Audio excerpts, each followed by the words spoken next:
जय श्री राम। एक बार फिर से स्वागत है आप सभी का भारतीय एस्ट्रोलॉजी चैनल पर। दोस्तों, आज हम ज्योतिष के एक बहुत ही इंटरेस्टिंग टॉपिक पर बात करेंगे जो अपने आप में इतना रोचक है, क्योंकि हम सभी जानते हैं कि हमारे जीवन में कौन सी घटना कब घटित होगी, इस चीज़ को लेकर के हमें उत्सुकता रहती है। और इस चीज़ का पता हमें चलता है किसी भी भाव के जागृत होने के बारे में, यानी कि हाउस एक्टिवेशन टेक्निक।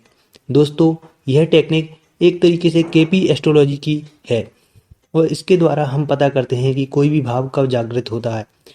आप सभी जानते हैं, हमें हमारी कुंडली के द्वारा रिजल्ट भावों के द्वारा मिलता है, यानी प्रत्येक भाव अपने आप में किसी चीज़ों को सिग्निफाई करता है। जैसे कि नवम भाव धर्म को, यात्राओं को, लंबी दूरी की भाग्य को निर्धारित करता है।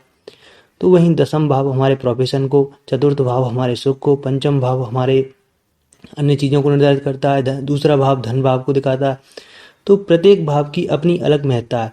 आप यदि भावों के बारे में नहीं जानते हैं तो मैंने एस्ट्रोलॉजी फॉर बिगनर्स नाम से एक प्लेलिस्ट बना रखी है, वहाँ पे जाकर के आप विजिट कर सकते हैं। तो प्रत्येक भाव के बारे में आपको डिटेल इन्फॉर्मेशन मिल जाएगी। दोस्तों, आज की हमारा प्रमुख विषय है कि किसी भी भाव का एक्टिवेशन कब होता है, कोई भी भाव एक्टिवेट कब होता है। तो आप सभी जानते हैं कि हमें रिजल्ट्स हमेशा महादशा, अंतर्दशा, प्रत्यंतर दशा के अनुरूप ही मिलते हैं। चलिए दोस्तों, मैं आपको यह एक उदाहरण के माध्यम से समझाता हूँ। हम एक मेष लग्न की कुंडली लेते हैं। मेष लग्न में नवम भाव में धनु राशि आती है, क्योंकि 9 नंबर लिखा है तो धनु राशि है। अब इस धनु राशि के स्वामी बनते हैं बृहस्पति, और उदाहरण के लिए इसी नवे भाव में मंगल ग्रह स्थित है। तो हम नवे भाव से मुख्य रूप से यात्राओं को देखते हैं। तो कोई भी लंबी दूरी की यात्रा होगी तो हम कैसे प्रेडिक्ट करें कि कैसे नवा भाव एक्टिवेट होगा। तो मंगल और गुरु के नक्षत्र कौन कौन से हैं वह हमें देखना होगा, क्योंकि यह टेक्निक केपी एस्ट्रोलॉजी पर बेस्ड है। तो मंगल के नक्षत्र हैं मृगशिरा, चित्रा और धनिष्ठा, और वहीं गुरु के नक्षत्र हैं पुनर्वसु, विशाखा और पूर्वा भाद्रपद।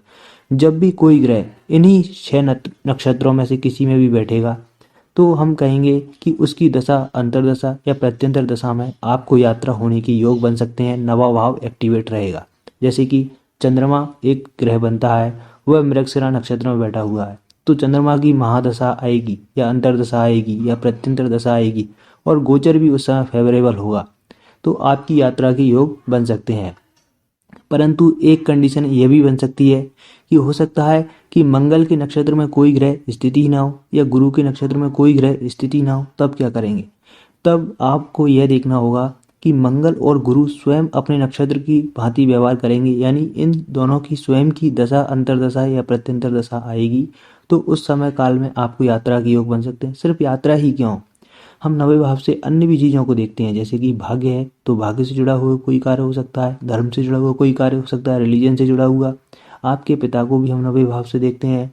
और भी चीज़ें हैं, जैसे कि चौथे भाव से हम देखें तो नवा भाव छठवा है, तो आपकी माँ की हेल्थ में भी इशू देखने को मिल सकते हैं। तो कई ऐसी चीज़ें हैं जिनके कॉम्बिनेशंस आप बना सकते हैं। आप अपनी मर्जी से चाहे जितने कॉम्बिनेशंस यहाँ पर एस्ट्रोलॉजी में बना सकते हैं। तो आपको प्रेडिक्ट करना आना चाहिए। आप इस तरह करेंगे तो आप बेहतर तरीके से सीख पाएंगे। उम्मीद करता हूँ आपको ये समझ में आ गया होगा। एक केपी एस्ट्रोलॉजी में कॉन्सेप्ट है टेनेंटेड और अनटेनेंटेड प्लेनेट का, यह भी आपको जानना चाहिए। दोस्तों, जैसे कि कोई भी ग्रह यदि किसी का नक्षत्र स्वामी बन गया तो वह टेनेंटेड हो जाएगा और वह नक्षत्र स्तर पर अपने फल देगा। परंतु यदि कोई भी ग्रह है वह किसी का भी नक्षत्र स्वामी नहीं है तो वह स्वयं ही अपने नक्षत्र की भांति व्यवहार करेगा, और कहीं ना कहीं वह स्वयं ही अपने आप में पूर्ण रूप से रिजल्ट देगा अपनी दशा अंतर्दशा में। उसको अन्य पर डिपेंड होने की आवश्यकता नहीं है। मैं आपको उदाहरण से समझा देता हूँ जिससे यह बात आसान हो जाए।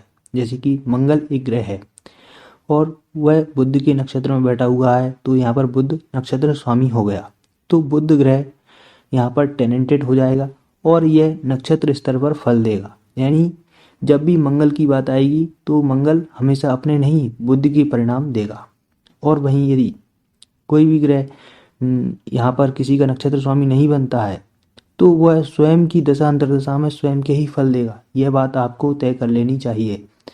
तो उम्मीद करता हूँ दोस्तों आपको हमारी ये वीडियो अच्छी लगी होगी, आपको समझ में आई होगी, कुछ इंटरेस्टिंग लगी होगी। हो सकता है आप पहली बार ज्योतिष सीख रहे हैं तो कुछ डाउट्स हों आपके, तो वह आप कमेंट सेक्शन में लिखकर भेज सकते हैं। और आप अपनी जन्म कुंडली से जुड़े हुआ कोई प्रश्न पूछना चाहते हैं तो स्क्रीन पर दिए हुए व्हाट्सएप नंबर पर मुझसे कॉन्टैक्ट कर सकते हैं। उम्मीद करता हूँ दोस्तों आपको यह वीडियो काफ़ी अच्छी लगी होगी और आप इसको लाइक ज़रूर करेंगे। आपने अभी तक हमारा चैनल सब्सक्राइब कर दिया है तो आपका बहुत बहुत धन्यवाद, और नहीं भी किया है तो कोई बात नहीं, बाद में कर लेना, ऐसी कोई भागे नहीं जा रहे हैं। धन्यवाद। जय श्री राम।